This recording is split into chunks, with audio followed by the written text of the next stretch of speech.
Bonjour à tous, aujourd'hui on s'attaque à un chapitre essentiel de votre programme d'AGGSP en terminale, l'histoire et les mémoires du génocide des Juifs et des Tziganes.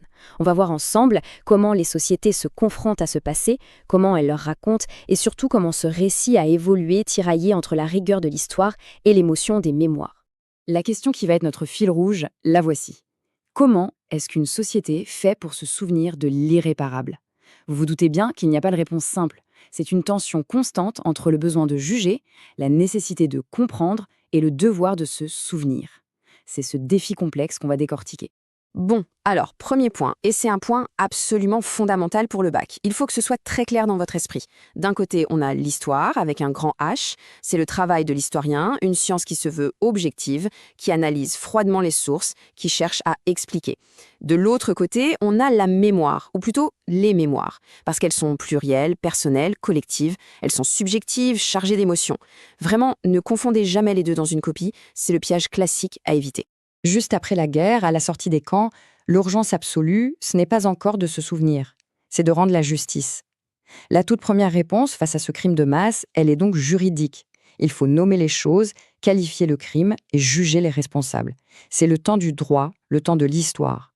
Face à l'impensable, le droit a dû se réinventer. C'est ça qui est fascinant. En 1945, à Nuremberg, on invente littéralement le concept de crime contre l'humanité. C'est une révolution juridique.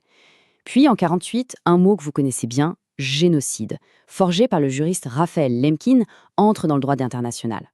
Et enfin, étape décisive en 1968, on déclare ces crimes imprescriptibles. Ça veut dire qu'on ne pourra jamais les effacer, la justice pourra toujours poursuivre les coupables. Le droit construit en fait le socle sur lequel les historiens vont pouvoir travailler. Et cette déclaration, qui date de 1943, donc bien avant la fin de la guerre, elle nous montre bien ça. La première préoccupation, c'est de punir. C'est une justice des vainqueurs, une justice qui se base sur des preuves, des documents, des archives. On est vraiment dans le champ de l'histoire factuelle. La parole des victimes, à ce moment-là, n'est pas encore au centre du jeu. Mais voilà, cette approche très juridique, très historique, elle va être complètement bousculée. À partir des années 60, quelque chose change. On assiste à ce qu'on appelle le réveil des mémoires.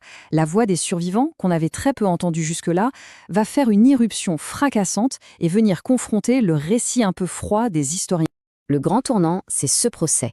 En 1961, à Jérusalem, le procès d'Adolf Eichmann, un des organisateurs de la solution finale. Et pour la première fois, le cœur du procès, ce ne sont pas les archives nazies, ce sont les témoignages des survivants. Des centaines viennent à la barre. Et le monde entier, grâce à la télévision, découvre l'horreur non plus à travers des chiffres, mais à travers des visages, des voix brisées, des histoires personnelles. C'est l'entrée spectaculaire de la mémoire dans l'arène de l'histoire. Alors en France, le contexte est un peu particulier. Après la guerre, le général de Gaulle construit ce qu'on appelle le mythe résistentialiste, l'idée d'une France unie dans la résistance. Dans ce récit officiel, le régime de Vichy est vu comme une parenthèse, quelque chose qui n'était pas vraiment la France. Conséquence, on met de côté, on occulte la participation active de l'administration française à la déportation. Et cette diapositive, elle est parfaite pour illustrer le débat qui a agité la France pendant 50 ans. À gauche, la position très juridique de Robert Badinter. Vichy n'était pas la République, donc la République n'a pas à s'excuser. Ce serait même reconnaître la légitimité de Pétain.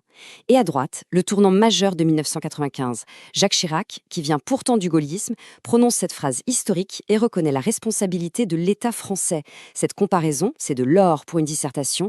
Elle montre parfaitement la tension entre l'histoire, le droit et la mémoire. Ce changement de perspective, il ne s'est pas fait tout seul. Il a été porté par des figures qu'on appelle les entrepreneurs de mémoire. Il faut absolument connaître Serge et Beat Klarsfeld, ces chasseurs de nazis qui se sont battus pour que la France regarde son passé en face. Il y a évidemment Simone Veil, dont le parcours et la parole ont eu un poids immense. Et puis, il y a le travail crucial des associations qui ont lutté pour que la parole des déportés soit entendue et notamment pour faire reconnaître le génocide des Tziganes, qui a très longtemps été le grand oublié de la mémoire collective. On entre alors dans une troisième grande phase.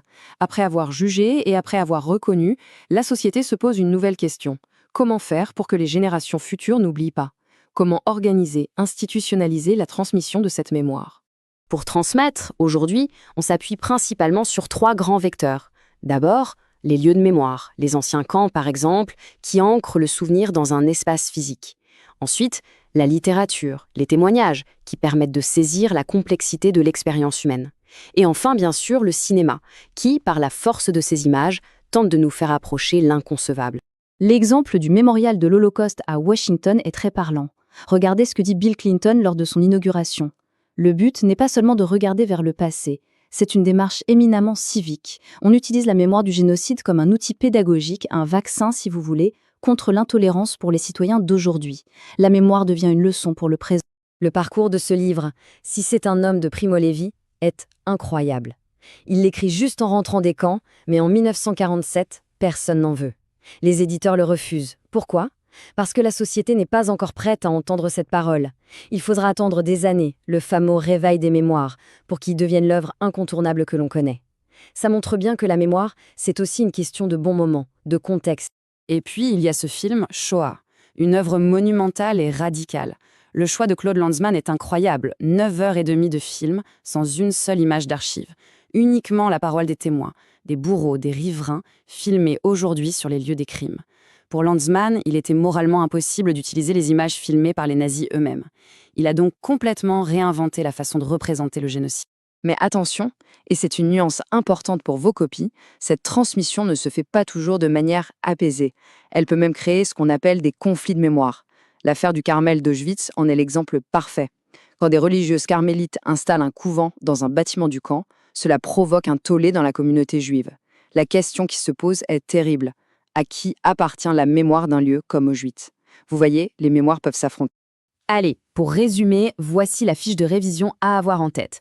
Les notions clés, histoire/mémoire, génocide, crime contre l'humanité, il faut les maîtriser sur le bout des doigts. Les dates et exemples incontournables, Nuremberg, le procès Eichmann, le discours de Chirac. Et surtout, les erreurs à ne pas commettre. Ne jamais confondre histoire et mémoire, ne pas oublier la mémoire spécifique du génocide des Tziganes, et bien comprendre que la mémoire n'est jamais unique ou figée, elle est en perpétuelle reconstruction. On termine sur cette question qui est une excellente ouverture pour une conclusion. Juger, écouter les témoins, transmettre, toutes ces étapes sont indispensables. Mais est-ce que ça peut vraiment réparer l'histoire ? La réponse n'est pas évidente. Le travail de l'historien et notre devoir de citoyen, c'est justement de garder cette question ouverte pour s'assurer que l'irréparable ne se reproduise plus. Merci pour votre attention et bonne révision.